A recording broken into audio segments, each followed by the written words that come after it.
Allah nous avertit dans le Coran. Et lorsqu'ils se lèvent pour la prière, ils se lèvent avec paresse et par ostentation devant les gens, et ils n'évoquent Allah que très peu.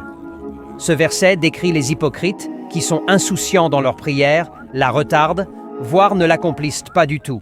De plus, ils prient uniquement pour être vus des autres, cherchant leur approbation plutôt que celle d'Allah. Or, une action accomplie sans sincérité n'a aucune valeur auprès d'Allah. Lorsqu'on prie ou qu'on accomplit une bonne œuvre, c'est dans l'unique but d'obtenir l'agrément et la récompense d'Allah. Mais comment savoir si notre intention est pure? Un bon indicateur est que lorsqu'on agit sans vouloir être vu, cela prouve que l'action est accomplie exclusivement pour Allah. L'ostentation est une forme cachée d'association et le prophète a mis en garde contre elle en disant « Voulez-vous que je vous informe de ce que je crains le plus pour vous, plus encore que le faux Messie ?» Ses compagnons répondirent « Bien sûr, ô messager d'Allah !» Il dit alors « C'est le polythéisme caché.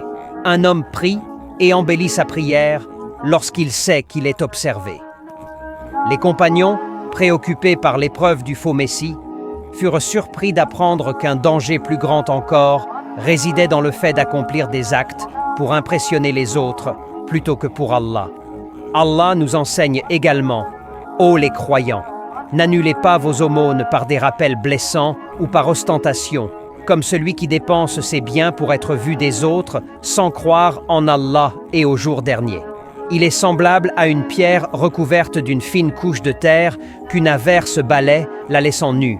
Ces gens-là ne tireront aucun profit de leurs actes. Et Allah ne guide pas les mécréants. Allah dit aussi dans la sourate 4, verset 38, « Et ceux qui dépensent leurs biens par ostentation devant les gens, sans croire en Allah ni au jour dernier, quiconque a le diable pour compagnon, quel mauvais compagnon. » Tu l'as compris, l'ostentation est un fléau spirituel. Nous devons accomplir nos actions sincèrement pour Allah, sans chercher à impressionner les autres. Car toute œuvre teintée d'ostentation est annulée et n'aura aucune récompense. L'ostentation dans la prière ou dans les autres actes d'adoration mène à la perte. Elle prive les bonnes actions de leur mérite et les réduit à néant. C'est un véritable poison contre lequel Allah nous a mis en garde. Faisons donc tout pour Allah seul, sans rechercher l'approbation des autres. C'est une vérité claire et explicite dans le Coran et la Sunna. J'espère que cette vidéo t'a été bénéfique. N'oublie pas de liker et de laisser un commentaire.